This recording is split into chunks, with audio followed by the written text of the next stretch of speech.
Ce programme est financé par les amis et partenaires du ministère de Joyce Meyer.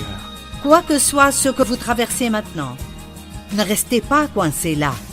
Pleurez comme il faut, puis dites à Dieu ce que vous ressentez. Passez par toutes les phases possibles, mais espérez pour votre avenir.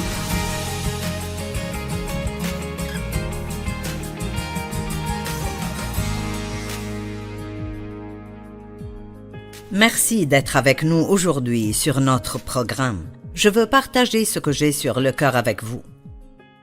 Vous savez, je suis sûre qu'il y a tellement de personnes qui regardent maintenant, qui ont mal d'une façon ou d'une autre, et vous avez juste vraiment besoin d'être réconfortés.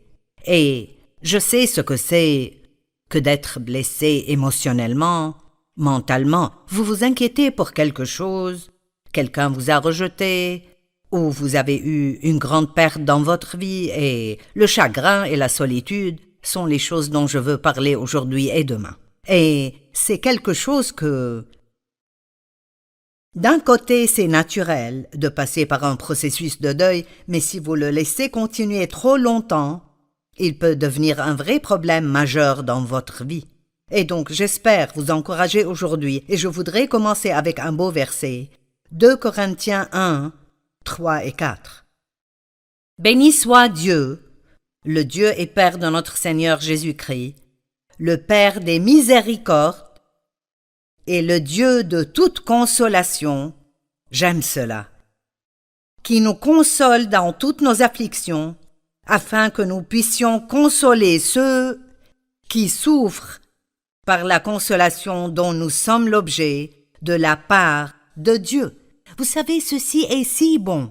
Il dit que Dieu nous console, mais il nous console non seulement juste pour nous réconforter, mais pour que, quand nous sommes avec des personnes blessées, nous sachions comment prendre cette même consolation que Dieu nous donne et la leur donner. Et c'est ce que j'espère faire aujourd'hui. Donc, si vous êtes blessé, c'est important pour Dieu et pour nous. Je sais que vous vous sentez probablement seul dans votre douleur et je comprends ceci, mais je prie qu'aujourd'hui ceci vous réjouira et vous donnera de l'espérance pour votre avenir. 2 Corinthiens 4, 18. Parce que nous regardons non point aux choses visibles, mais à celles qui sont invisibles, car les choses visibles sont passagères et les invisibles sont éternels. Donc, Paul dit de ne pas juste regarder ce que nous voyons de nos propres yeux, mais de regarder avec le cœur de la foi tout ce que nous ne pouvons pas voir. Et vous savez, la vérité est en fait qu'il y a plus qui arrive dans le monde spirituel que nous ne pouvons pas voir que ce que nous pouvons voir. Je pensais ce matin à comment nous vivons ici sur Terre et nous faisons nos tout petits plans et nous essayons de tout régler pour l'avenir et ce qui arrivera ici et là-bas. Et Dieu a un plan si merveilleux pour nous tous et il veut que nous lui fassions confiance. Et même si vous passez par l'une des pires périodes dans votre vie maintenant et vous ne voyez pas comment il y aurait une façon d'être heureux de nouveau, je veux vous dire que Dieu a un bon plan pour vous. Et si vous croyez cela, tout ce que nous recevons de Dieu vient de croire en ses promesses.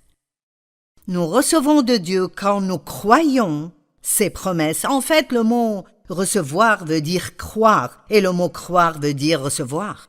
Donc, qu'importe combien vous avez mal, Dieu veut que vous ayez l'espérance que les choses peuvent et vont changer, et que vous avez un bel avenir devant vous. Maintenant, vous n'avez pas besoin d'être seul pour vous sentir seul. Vous pouvez être dans une salle pleine de gens et vous sentir seul. Si vous êtes timide et anxieux, et peut-être que personne ne vient vers vous et vous parle, et le diable peut vous dire plusieurs mensonges, les gens ne vous aiment pas, vous êtes déplacé ici. Donc, vous pouvez être avec d'autres personnes et vous pouvez avoir un problème qu'ils ne connaissent pas. et que vous ne pouvez pas leur dire, donc vous êtes blessé, et ils sont autour de vous à rire et à se réjouir, et vous vous sentez seul, vous n'avez pas besoin d'être seul pour vous sentir seul, et vous pouvez être seul sans vous sentir seul. Je veux le dire de nouveau. Vous n'avez pas besoin d'être seul pour vous sentir seul, et vous pouvez être seul sans vous sentir seul, parce que la vérité est que nous ne sommes jamais seuls, parce que Dieu dit qu'il ne nous laissera et ne nous abandonnera jamais. Maintenant, je comprends que nous voulons quelque chose que nous pouvons voir et toucher, mais si vous vous sentez seul parce que vous vivez seul, la chose à faire est de demander que Dieu vous dirige dans ce que vous faites. Parfois, quand nous sommes blessés, nous voulons ne rien faire et nous voulons que quelqu'un vienne et qu'il fasse quelque chose pour nous. Mais je vous dis que n'importe combien vous vous sentez seul, il y a d'autres personnes autour de vous qui se sentent tout aussi seules et ce que vous pouvez faire est de tendre la main vers quelqu'un d'autre et l'aider. Mais parlons de raisons pour le chagrin et la solitude. On m'a dit que le chagrin et la solitude sont deux des problèmes majeurs dans notre société aujourd'hui. Et je veux dire que le deuil après une grande perte est naturel et est nécessaire. Si vous ne vous laissez jamais faire cela, vous pouvez avoir beaucoup de douleurs coincées à l'intérieur de vous qui fait mal. Mais le deuil, d'une façon bonne et saine, est différent de laisser un esprit de deuil submerger votre vie, jusqu'au point où vous vivez dans cet état de deuil tout le temps. Et ceci est très intéressant sous la loi de l'Ancien Testament. Ils avaient un certain nombre de jours pour pleurer après une perte et ensuite ils devaient continuer leur vie. Même Dieu a dit au prophète Samuel, qui avait oint Saül comme roi, quand Saül a fait des fautes et Dieu a regretté de l'avoir choisi comme roi, et il a dû lui retirer cette position. Samuel avait investi tellement dans la vie de Saül et il était si déçu et il pleurait et était en deuil pour Saül. Et dans 1 Samuel 16, Dieu a dit à Samuel: « Quand cesseras-tu de pleurer sur Saül? Car j'ai oint un nouveau roi pour qu'il prenne sa place. » Et donc, Dieu lui disait clairement: « C'est le moment maintenant pour que tu lâches cela et allons de l'avant avec le plan que j'ai maintenant. » Et l'autre exemple ou situation se trouve dans Deutéronome quand Moïse est mort et les gens avaient 30 jours pour pleurer sur lui. Et à la fin de ces 30 jours, Dieu a dit à Josué: « Moïse est mort, c'est le moment de continuer. » Je ne suggère pas que si vous avez perdu un proche que vous n'avez que 30 jours pour dépasser cela. Mais je pense que c'est intéressant que Dieu ait mis une limite à leur temps de pleurs et je pense que c'est un message pour nous que vous ne pouvez pas juste laisser cela continuer encore et encore et encore. Quelqu'un me parlait ce matin à propos de son père qui est mort et son père et sa mère avaient été mariés 65 ans et c'est un long temps ensemble. Et il me disait combien c'était difficile pour sa mère et ça faisait 4 mois que le père était mort. Et il a dit, on dit que ça prend près d'1 an. Eh bien, je comprends cela, et il y aura toujours des temps ou des choses qui vous rappellent de quelqu'un que vous avez perdu, ou quelqu'un dit quelque chose, et vous pouvez ressentir une autre vague de cette solitude et de ce chagrin. Mais la vérité est que si vous êtes vivant et vous respirez, alors Dieu a un plan pour votre vie, et Dieu a un but pour votre vie, et vous ne voulez pas manquer cela en restant coincé dans ce qui était et ne sera plus jamais. Amen? D'accord. Les gens peuvent se sentir seuls parce qu'ils sont extrêmement timides, ils sont très farouches et ne vont jamais vers personne. Ils s'isolent et espèrent que d'autres personnes viendront vers eux. Des gens peuvent se sentir seuls ou ils peuvent pleurer parce qu'ils ont été rejetés dans leur vie. On a abusé d'eux. Ils ont eu une enfance douloureuse et dysfonctionnelle et c'est beaucoup d'entre vous. Et à cause de ce qui m'était arrivé, je n'ai jamais senti que j'avais ma place. J'avais ce grand secret caché à l'intérieur de moi que je ne pouvais raconter à personne et donc je sentais que personne ne me comprenait. Je me demande combien de personnes regardent maintenant et sentent que personne ne vous comprend vraiment. Eh bien, Dieu vous comprend. Et la Bible dit que nous avons un grand prêtre, ceci est dans Hébreux 4, 15 et 16. Nous avons un grand prêtre, Jésus, qui comprend nos faiblesses, nos incapacités, nos tempéraments. Il nous comprend parce qu'il avait un corps tout comme le nôtre et est passé par tout ce que nous traversons. Donc, cela me réconforte toujours que Jésus me comprend. Il me comprend vraiment. Et il est avec nous tout le temps et il nous aime. Une personne pourrait être solitaire ou pleurer à cause d'un divorce parce que quelqu'un de proche est mort. Ceux qui sont plus âgés peuvent parfois se sentir seuls. Ils sentent que leur vie est terminée, qu'il n'y a plus rien pour eux. Mais ici de nouveau, tant que vous respirez et vous êtes en vie, Dieu a un but et un plan pour vous. Et l'une des meilleures choses pour nous est de regarder au-delà de nous-mêmes vers ce que nous pouvons faire pour d'autres personnes. Et je dis ceci tout le temps, dans beaucoup de mes sermons. Et peut-être que vous pensez, cela ne peut pas être la réponse pour tout, mais c'est probablement la réponse à la plupart des choses. C'est de ne pas trop penser à nous-mêmes, mais de penser à d'autres personnes qui sont dans une situation peut-être pire que la nôtre. Tout changement d'étape dans la vie peut vous faire vous sentir seul. C'est la retraite, qu'allez-vous faire maintenant? Les enfants prennent leur diplôme et quittent la maison et vont à l'université.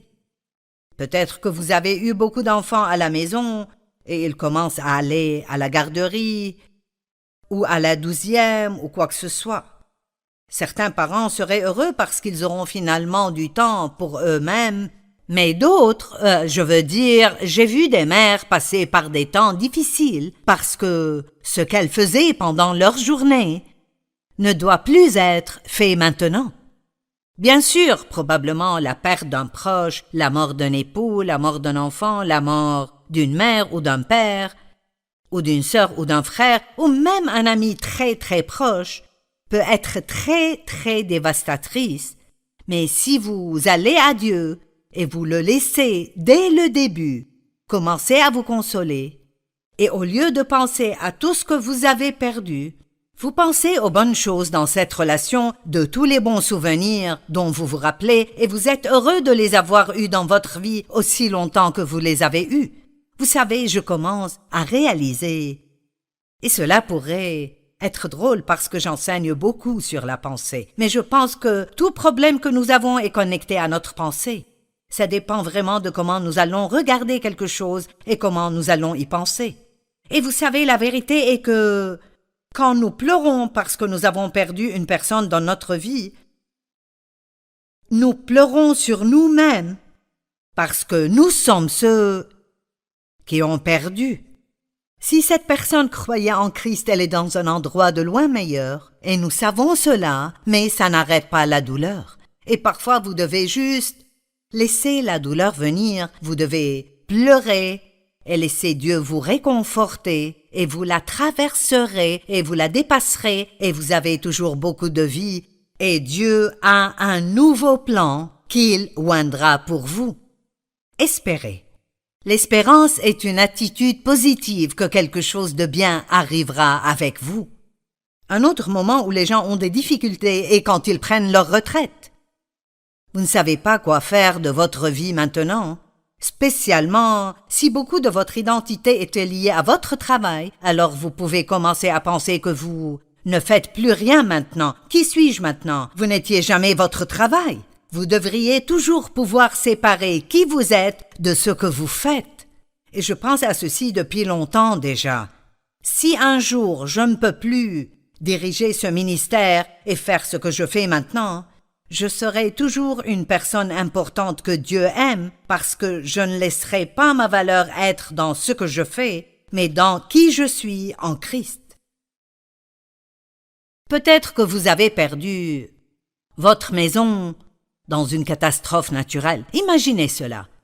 Perdre toutes vos photos et toutes les choses que vous avez amassées à travers les années, les cadeaux que des gens vous ont donnés, et perdre tous vos habits et votre maison est en ruine. Imaginez combien cela serait difficile. Et j'ai vu des gens qui laissent cela les dévaster, et ils entrent dans des dépressions profondes, mais j'ai vu des gens qui disent « J'ai ma vie ». Ces choses étaient juste des choses et je peux les remplacer. Beaucoup de cela a à voir avec la façon dont nous voyons les choses et l'attitude que nous décidons d'avoir. Les parents célibataires peuvent se sentir très seuls et je comprends cela. J'étais une mère célibataire pendant un temps, après que mon premier fils ne naisse, mais Dieu merci. Dieu a envoyé Dave Meyer dans ma vie. Et lui et moi, nous nous sommes mariés quand mon fils avait juste un peu plus qu'1 an. Il avait 1 an et même pas un mois entier de plus. Mais il y avait une période de temps où j'étais une mère célibataire et l'homme que j'avais épousé avant n'était pas vraiment un père de toute façon. Et je sais que c'est dur, je sais que les choses sont chères et que c'est difficile et vous devez prendre toutes les décisions tout seul. Mais ici aussi, Dieu vous donnera toujours de la grâce dans votre situation. Et je crois vraiment cela. Je crois que si vous êtes un parent célibataire, Dieu vous donnera la grâce de faire tout ce que vous devez faire. Il vous donnera la grâce que quelqu'un d'autre n'aurait pas. Mais c'est important que vous gardiez une bonne attitude. C'est vraiment difficile d'avoir la grâce de Dieu et de se plaindre tout le temps de notre situation. Donc, commencez par aligner votre bouche avec la parole de Dieu et dites « Je crois que Dieu me fortifiera chaque jour et me donnera la capacité de faire ce que j'ai besoin de faire. » Et communiquez avec d'autres personnes qui sont dans la même situation que vous, pas juste pour vous plaindre à propos de combien c'est difficile, mais pour que vous puissiez partager des idées concernant des façons dont vous pouvez faire face aux défis que vous avez. Et alors aussi, je crois que la maladie et la douleur dans votre corps peuvent être un très grand défi et vous pouvez vous sentir vraiment très seul quand vous êtes dans une salle pleine de gens et votre dos vous fait mal et vous n'arrivez plus à le supporter et tout le reste du monde rit et passe du bon temps et vous pensez « Est-ce que quelqu'un sait ce que je ressens ?» Eh bien oui, Jésus sait. Il sait ce que vous ressentez. Il vous comprend.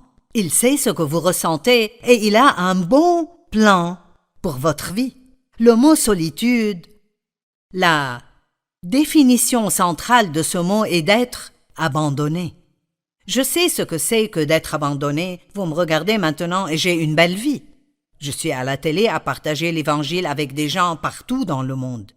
J'ai écrit des tas de livres et Dieu est juste si bon envers moi, mais il y a eu un temps dans ma vie où en fait pratiquement j'étais sans abri. Je n'ai jamais dû dormir dans la rue, mais quand je suis sortie de l'hôpital avec mon premier bébé, eh bien mon mari, l'homme que j'ai épousé en premier, c'était plutôt le gamin que j'ai épousé en premier. J'avais 18 ans et il avait 19 ans et aucun de nous deux ne pensait clairement. Et quand j'étais enceinte, il m'a abandonnée et est allé avec une autre femme et vivait juste à côté de là où nous vivions et donc quand je suis sortie de l'hôpital avec le bébé, je ne savais où aller. Il est venu et m'a prise mais il a fini par appeler une proche, une femme qui avait épousé l'un de ses frères. Ils étaient divorcés, mais elle était une chrétienne et il sentait que peut-être elle nous aiderait parce qu'elle était une bonne femme. Et elle l'a fait. Elle nous a laissé vivre chez elle. Mais j'ai été abandonnée. Quand je l'ai épousé, nous sommes allés en Californie et Albuquerque, Nouvelle-Mexique d'abord, et une nuit, il n'est juste pas rentré. Et il m'a abandonnée là, et il a fait la même chose de nouveau en Californie. Donc je connais la solitude et la douleur d'être abandonné. Mais vous savez quoi? Regardez-moi maintenant. Et c'est cela que je veux que vous compreniez aujourd'hui. Quoi que soit ce que vous traversez maintenant, ne restez pas coincé là. Pleurez comme il faut, puis dites à Dieu ce que vous ressentez. Passez par toutes les phases possibles, mais espérez pour votre avenir. La Bible dit que alors que tout portait au contraire, Abraham a eu confiance, plein d'espérance qu'il verrait les promesses de Dieu s'accomplir dans sa vie. Vous savez, il y a tellement de merveilleux exemples bibliques. Jésus a été abandonné sur la croix. Et il a dit, « Mon Dieu, pourquoi m'as-tu abandonné ?» Imaginez cela. Imaginez cela. Dans le jardin de Gethsémani, il a demandé à ses disciples, « Ne pouvez-vous pas prier avec moi 1 heure ?» Imaginez ce à quoi il faisait face, sachant ce à quoi il ferait face, ce qu'il traversait, et ses 12 meilleurs amis dans lesquels il a investi de sa vie. Il ne pouvait même pas rester réveillé 1 heure pour prier avec lui et l'encourager. Ce n'est pas étonnant que la Bible dise que Jésus nous comprend, parce qu'il a été tenté de toutes les manières, tout comme nous le sommes, et pourtant il n'a jamais péché. Paul a été abandonné. Écoutez ceci. 2 Timothée 4, 14 à 17. Alexandre l'orfèvre a fait preuve de beaucoup de méchanceté à mon égard. Le Seigneur lui donnera ce que lui auront valu ses actes. Garde-toi de lui, car il s'est opposé avec acharnement à notre prédication. La première fois que j'ai eu à présenter ma défense au tribunal, personne n'est venu pour m'assister. Tout le monde m'a abandonné. Que Dieu ne les punisse pas. J'aime cela. Il dit, regardez, personne ne m'a aidé, tout le monde m'a abandonné. Toutes ces personnes dans lesquelles Paul a investi de sa vie, quand il avait besoin d'eux, ils n'étaient pas là pour lui, mais sa première réaction était que Dieu ne les punisse pas. Écoutez, si vous pouvez prier des bénédictions sur les personnes qui vous ont blessé, vous êtes en chemin vers une grande percée. Mais écoutez, c'est le Seigneur qui m'a assisté. J'aime ceci. Vous ne sentez peut-être pas la présence de Dieu. Vous ne pouvez pas le voir de vos yeux physiques, mais Dieu est avec vous. Je veux que vous compreniez cela. Dieu est avec vous et il a un plan pour vous. Et toute chose doit arriver à sa fin, mais les fins engendrent toujours de nouveaux commencements. Pouvez-vous garder cela dans votre cœur? Les fins font toujours de la place pour de nouveaux commencements. Il n'y a rien que je puisse vous dire aujourd'hui qui soulagera la douleur que vous ressentez. Mais si vous allez de l'avant et ressentez la douleur d'une façon saine et vous laissez Dieu vous aider, vous pouvez sortir de cela comme quelqu'un qui est prêt à servir d'autres personnes. Vous savez quoi? Rien ne rend le diable plus en colère que quand vous prenez la douleur que vous avez traversée et vous utilisez cela pour consoler d'autres personnes qui passent maintenant par les mêmes choses que vous avez traversées, mais dont vous avez été délivrés. Et s'il vous plaît, regardez ce que vous avez toujours, ne regardez pas juste ce que vous avez perdu. C'est l'une des plus grandes erreurs que nous puissions faire, de toujours regarder et parler de ce que nous avons perdu, et de ne pas faire l'inventaire de ce que nous avons toujours. Vous avez toujours l'amour de Dieu. Il dit qu'il n'arrêtera jamais de vous aimer. Il n'y a jamais eu un moment dans votre vie où Dieu ne vous aime pas. Donc ne ressentez pas que personne ne vous aime parce que Dieu vous aime et il a un bon plan pour votre vie. Regardez ce que vous avez, pas ce que vous n'avez pas, et rappelez-vous que le temps change tout. Fixez les yeux sur l'avenir, bien que vous ne puissiez pas voir ce que l'avenir vous prépare. Vous pouvez fixer vos yeux sur l'avenir et dire « Je crois que quelque chose de bien arrivera dans ma vie. »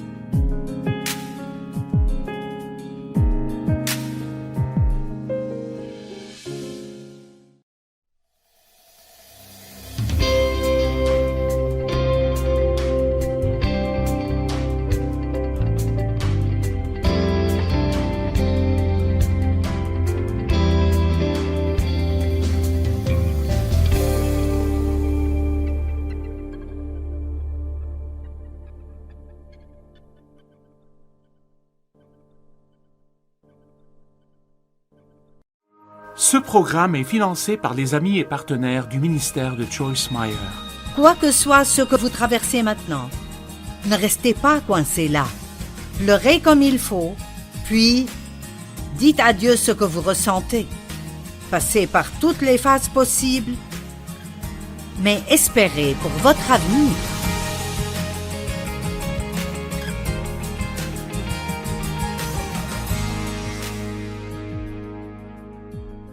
Merci d'être avec nous aujourd'hui sur notre programme. Je veux partager ce que j'ai sur le cœur avec vous.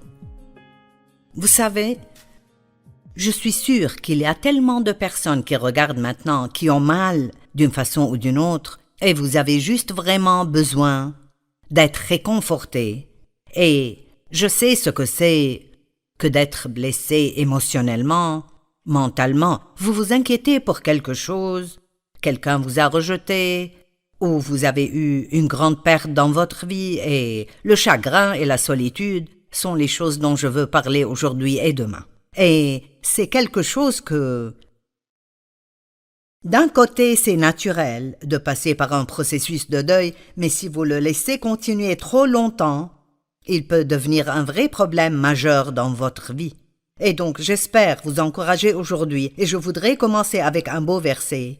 2 Corinthiens 1, 3 et 4.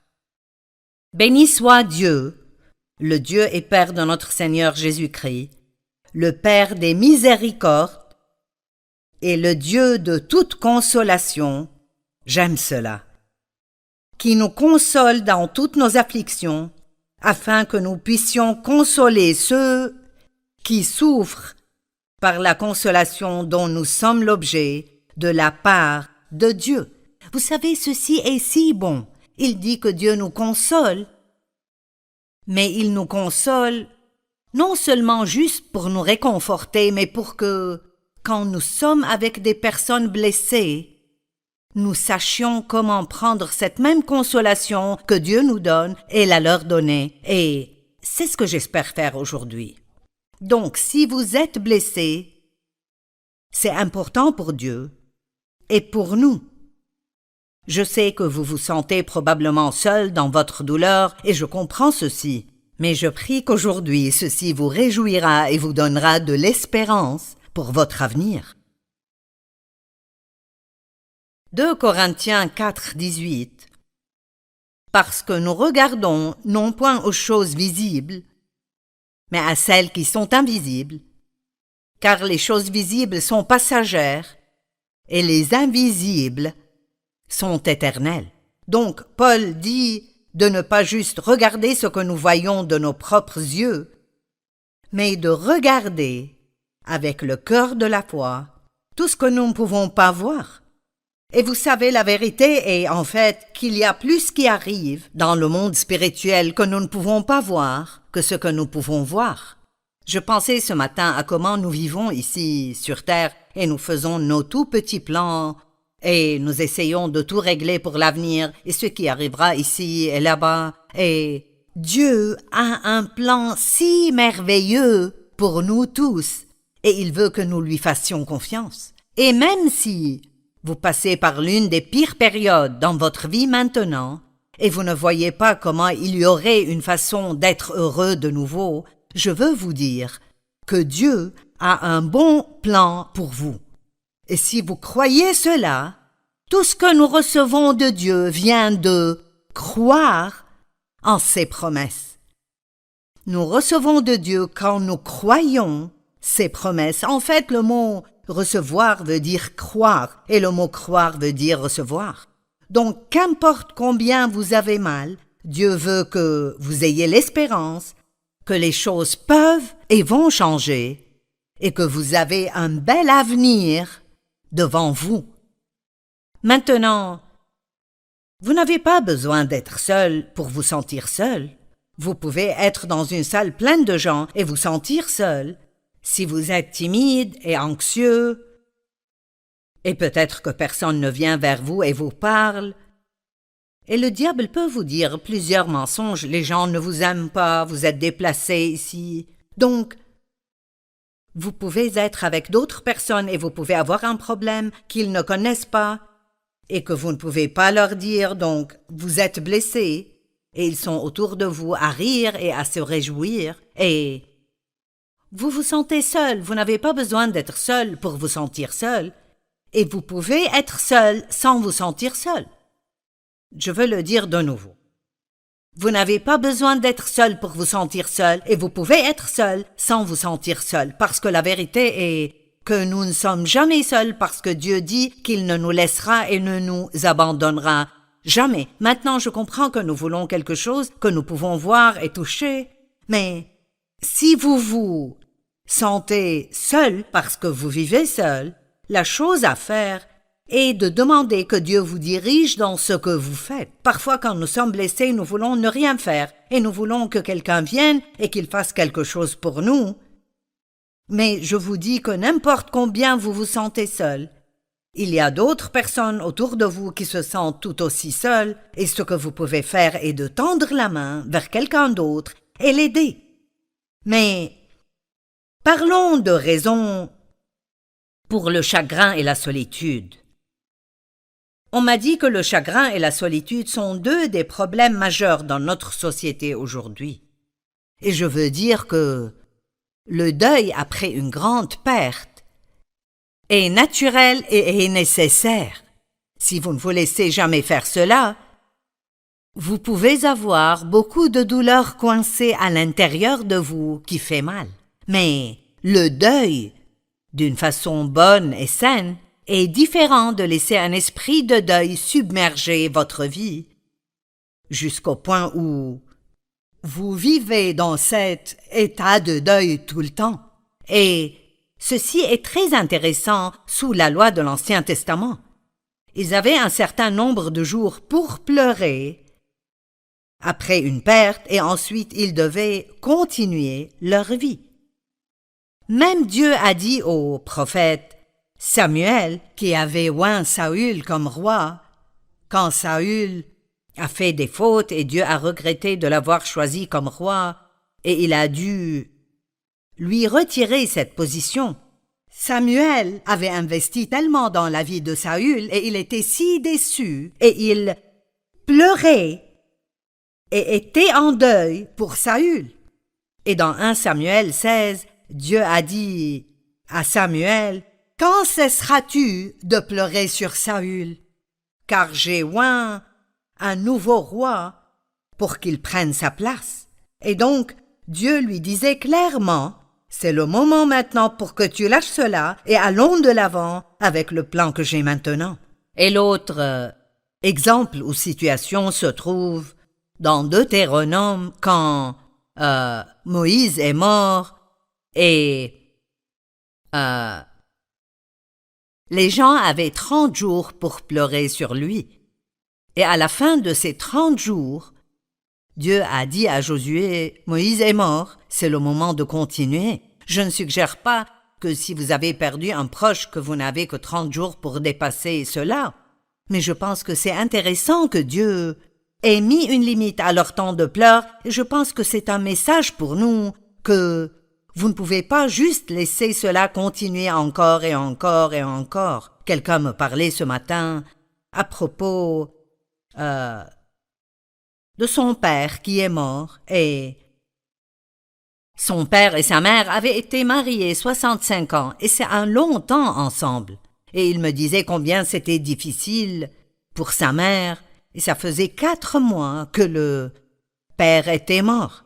Et il a dit: « On dit que ça prend près d'1 an. » Eh bien, je comprends cela, et il y aura toujours des temps ou des choses qui vous rappellent de quelqu'un que vous avez perdu, ou quelqu'un dit quelque chose et vous pouvez ressentir une autre vague de cette solitude et de ce chagrin. Mais la vérité est que si vous êtes vivant et vous respirez, alors Dieu a un plan pour votre vie, et Dieu a un but pour votre vie, et vous ne voulez pas manquer cela en restant coincé dans ce qui était et ne sera plus jamais.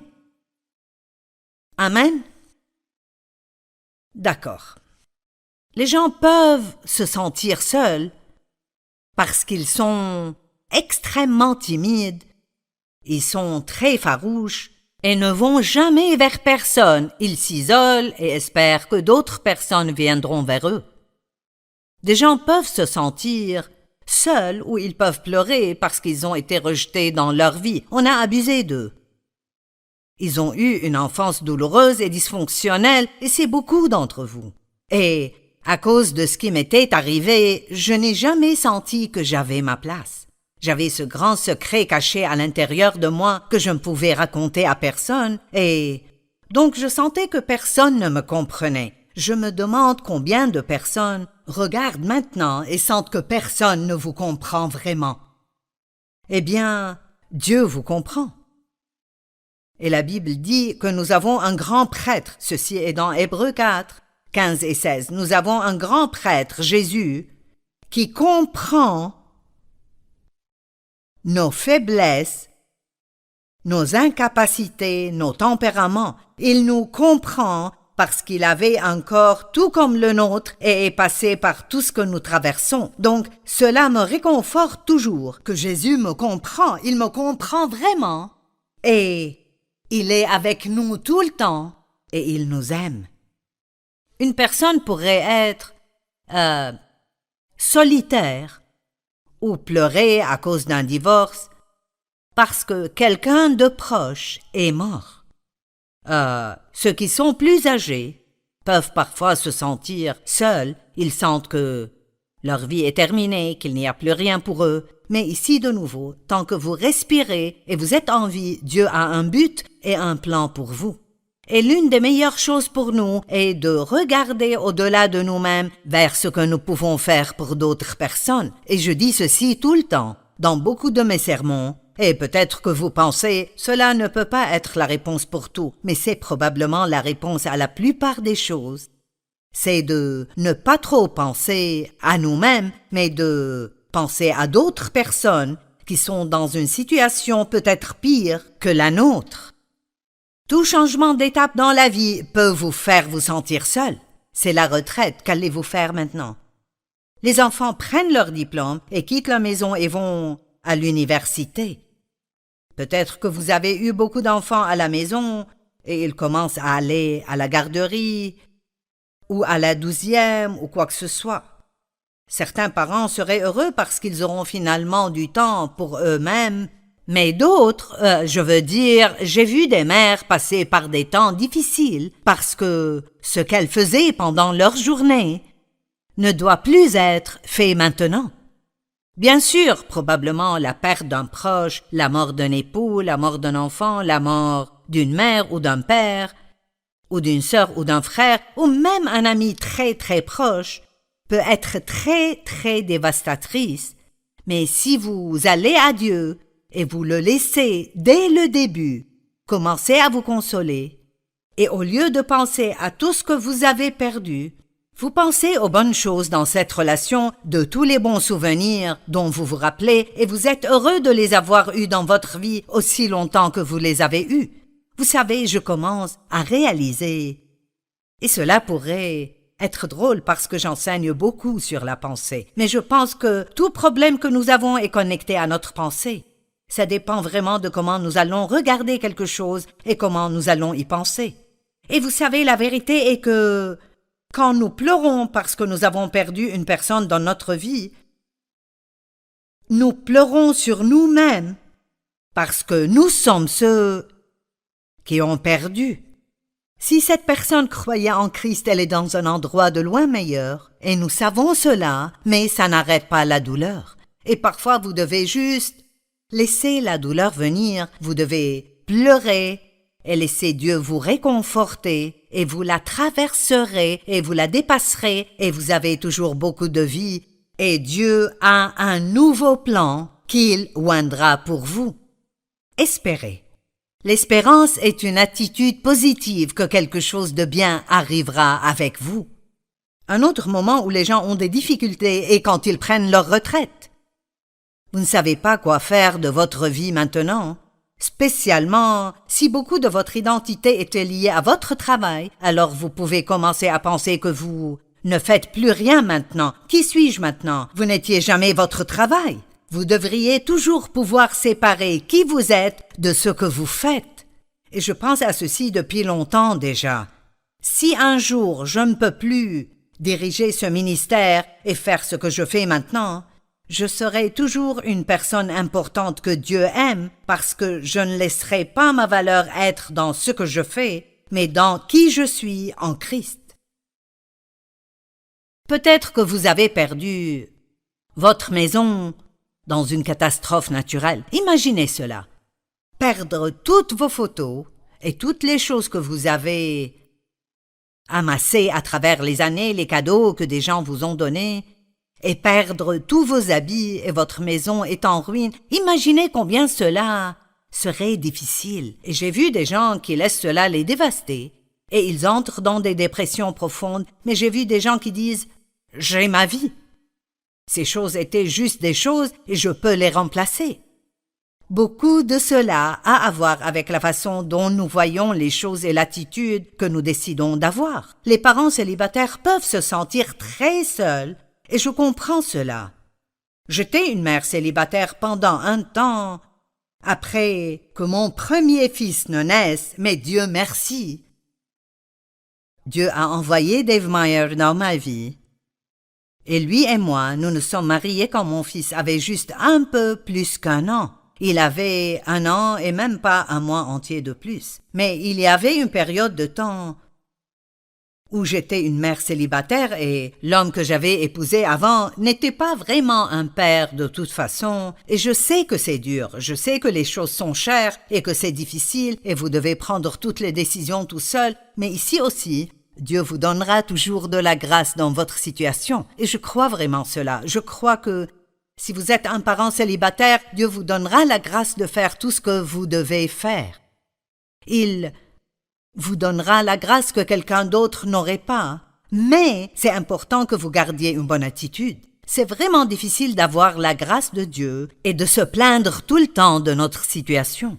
Donc, commencez par aligner votre bouche avec la parole de Dieu et dites « Je crois que Dieu me fortifiera chaque jour et me donnera la capacité de faire ce que j'ai besoin de faire. » Et communiquez avec d'autres personnes qui sont dans la même situation que vous, pas juste pour vous plaindre à propos de combien c'est difficile, mais pour que vous puissiez partager des idées concernant des façons dont vous pouvez faire face aux défis que vous avez.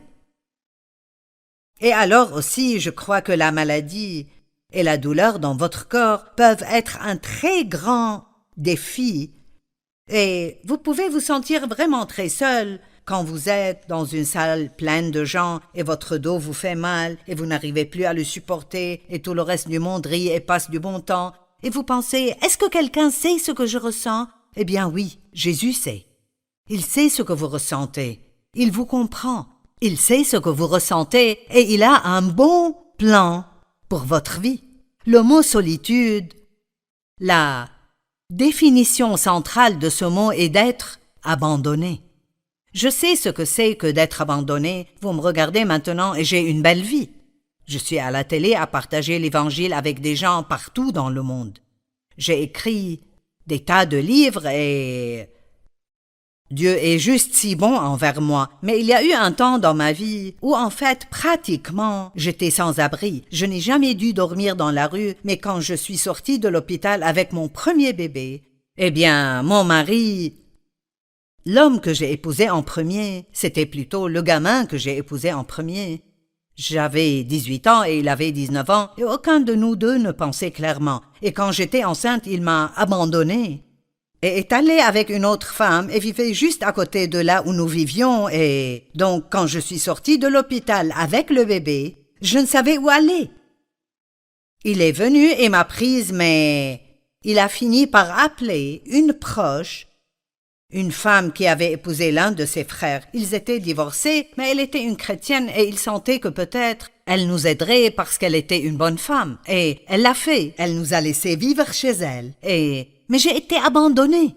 Quand je l'ai épousée, nous sommes allés en Californie et Albuquerque, Nouvelle-Mexique d'abord, et une nuit, il n'est juste pas rentré. Et il m'a abandonnée là, et il a fait la même chose de nouveau en Californie. Donc je connais la solitude et la douleur d'être abandonné.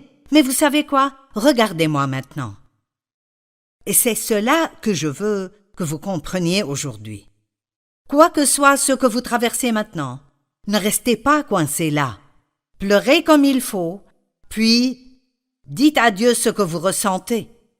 Passez par toutes les phases possibles, mais espérez pour votre avenir. La Bible dit que alors que tout portait au contraire, Abraham a eu confiance, plein d'espérance qu'il verrait les promesses de Dieu s'accomplir dans sa vie.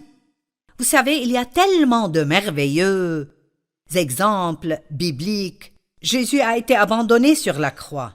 Et il a dit, mon Dieu, pourquoi m'as-tu abandonné? Imaginez cela. Imaginez cela. Dans le jardin de Gethsémane, il a demandé à ses disciples, ne pouvez-vous pas prier avec moi 1 heure? Imaginez ce à quoi il faisait face, sachant ce à quoi il ferait face, ce qu'il traversait, et ses 12 meilleurs amis dans lesquels il a investi de sa vie.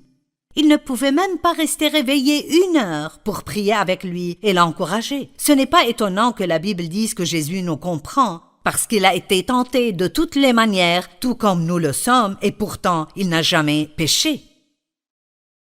Paul a été abandonné. Écoutez ceci, 2 Timothée 4, 14 à 17. Alexandre l'orfèvre a fait preuve de beaucoup de méchanceté à mon égard. Le Seigneur lui donnera ce que lui auront valu ses actes. Garde-toi de lui, car il s'est opposé avec acharnement à notre prédication. La première fois que j'ai eu à présenter ma défense au tribunal, personne n'est venu. Personne n'est venu pour m'assister. Tout le monde m'a abandonné. Que Dieu ne les punisse pas. J'aime cela. Il dit, regardez, personne ne m'a aidé, tout le monde m'a abandonné. Toutes ces personnes dans lesquelles Paul a investi de sa vie, quand il avait besoin d'eux, ils n'étaient pas là pour lui, mais sa première réaction était que Dieu ne les punisse pas. Écoutez, si vous pouvez prier des bénédictions sur les personnes qui vous ont blessé, vous êtes en chemin vers une grande percée. Mais écoutez, c'est le Seigneur qui m'a assisté. J'aime ceci. Vous ne sentez peut-être pas la présence de Dieu. Vous ne pouvez pas le voir de vos yeux physiques, mais Dieu est avec vous. Je veux que vous compreniez cela. Dieu est avec vous et il a un plan pour vous. Et toute chose doit arriver à sa fin, mais les fins engendrent toujours de nouveaux commencements.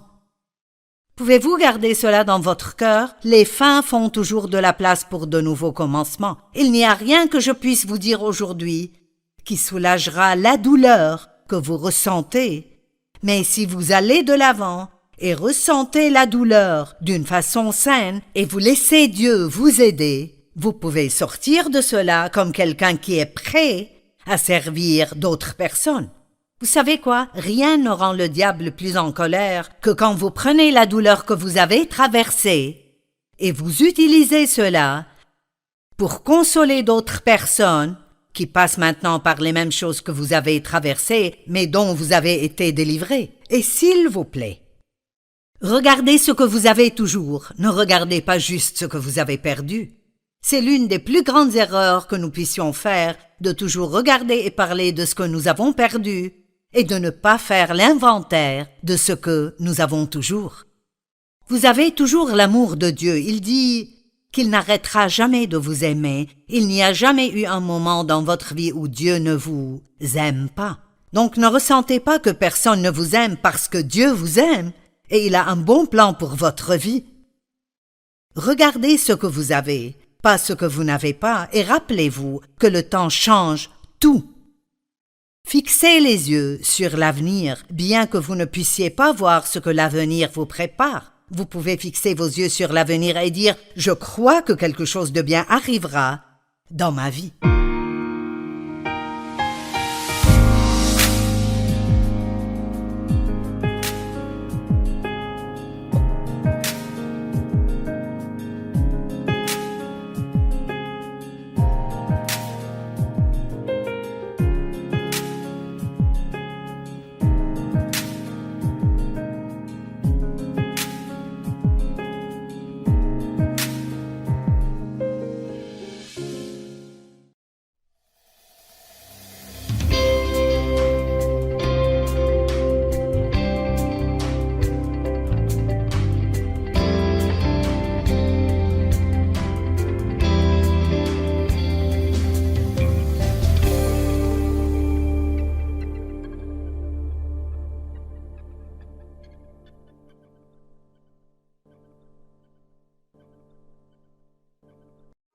Ce programme est financé par les amis et partenaires du ministère de Joyce Meyer.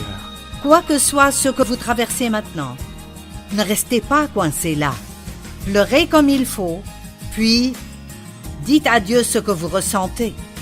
Passez par toutes les phases possibles, mais espérez pour votre avenir.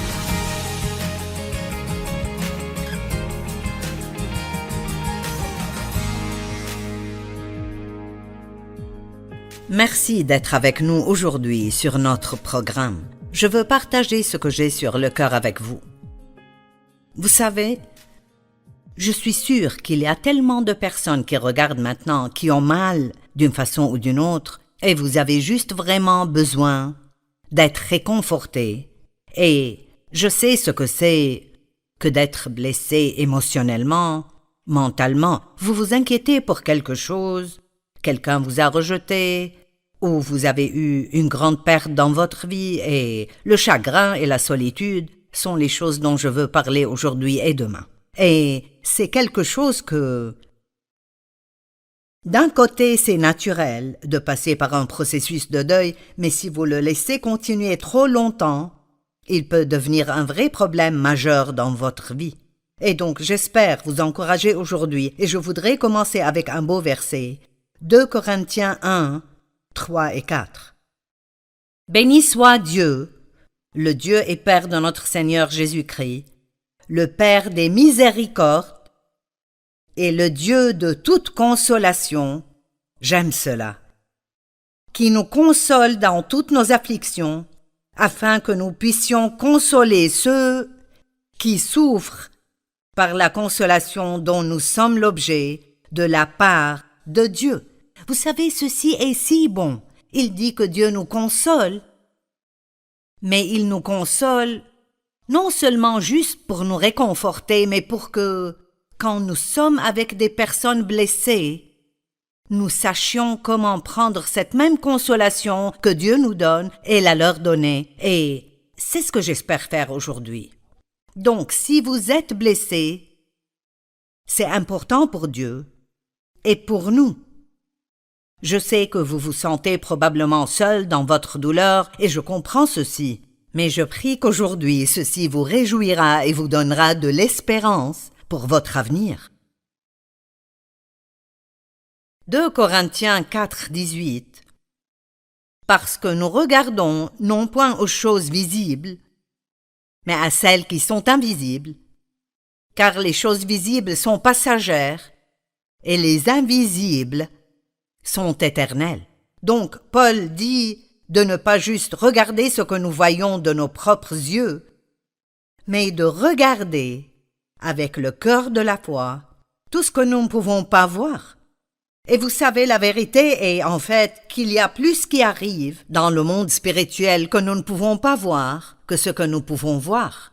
Je pensais ce matin à comment nous vivons ici sur Terre et nous faisons nos tout petits plans et nous essayons de tout régler pour l'avenir et ce qui arrivera ici et là-bas. Et Dieu a un plan si merveilleux pour nous tous et il veut que nous lui fassions confiance. Et même si vous passez par l'une des pires périodes dans votre vie maintenant et vous ne voyez pas comment il y aurait une façon d'être heureux de nouveau, je veux vous dire que Dieu a un bon plan pour vous. Et si vous croyez cela, tout ce que nous recevons de Dieu vient de croire en ses promesses. Nous recevons de Dieu quand nous croyons ses promesses. En fait, le mot recevoir veut dire croire, et le mot croire veut dire recevoir. Donc, qu'importe combien vous avez mal, Dieu veut que vous ayez l'espérance que les choses peuvent et vont changer, et que vous avez un bel avenir devant vous. Maintenant, vous n'avez pas besoin d'être seul pour vous sentir seul. Vous pouvez être dans une salle pleine de gens et vous sentir seul. Si vous êtes timide et anxieux, et peut-être que personne ne vient vers vous et vous parle, et le diable peut vous dire plusieurs mensonges, les gens ne vous aiment pas, vous êtes déplacé ici. Donc, vous pouvez être avec d'autres personnes et vous pouvez avoir un problème qu'ils ne connaissent pas. et que vous ne pouvez pas leur dire, donc vous êtes blessé, et ils sont autour de vous à rire et à se réjouir, et vous vous sentez seul, vous n'avez pas besoin d'être seul pour vous sentir seul, et vous pouvez être seul sans vous sentir seul. Je veux le dire de nouveau. Vous n'avez pas besoin d'être seul pour vous sentir seul, et vous pouvez être seul sans vous sentir seul, parce que la vérité est que nous ne sommes jamais seuls parce que Dieu dit qu'il ne nous laissera et ne nous abandonnera jamais. Maintenant, je comprends que nous voulons quelque chose que nous pouvons voir et toucher, mais si vous vous sentez seul parce que vous vivez seul, la chose à faire est de demander que Dieu vous dirige dans ce que vous faites. Parfois, quand nous sommes blessés, nous voulons ne rien faire et nous voulons que quelqu'un vienne et qu'il fasse quelque chose pour nous. Mais je vous dis que n'importe combien vous vous sentez seul, il y a d'autres personnes autour de vous qui se sentent tout aussi seules, et ce que vous pouvez faire est de tendre la main vers quelqu'un d'autre et l'aider. Mais parlons de raisons pour le chagrin et la solitude. On m'a dit que le chagrin et la solitude sont deux des problèmes majeurs dans notre société aujourd'hui. Et je veux dire que le deuil après une grande perte est naturel et est nécessaire. Si vous ne vous laissez jamais faire cela, vous pouvez avoir beaucoup de douleurs coincées à l'intérieur de vous qui fait mal. Mais le deuil, d'une façon bonne et saine, est différent de laisser un esprit de deuil submerger votre vie, jusqu'au point où vous vivez dans cet état de deuil tout le temps. Et ceci est très intéressant sous la loi de l'Ancien Testament. Ils avaient un certain nombre de jours pour pleurer après une perte et ensuite ils devaient continuer leur vie. Même Dieu a dit au prophète Samuel, qui avait oint Saül comme roi, quand Saül a fait des fautes et Dieu a regretté de l'avoir choisi comme roi, et il a dû lui retirer cette position.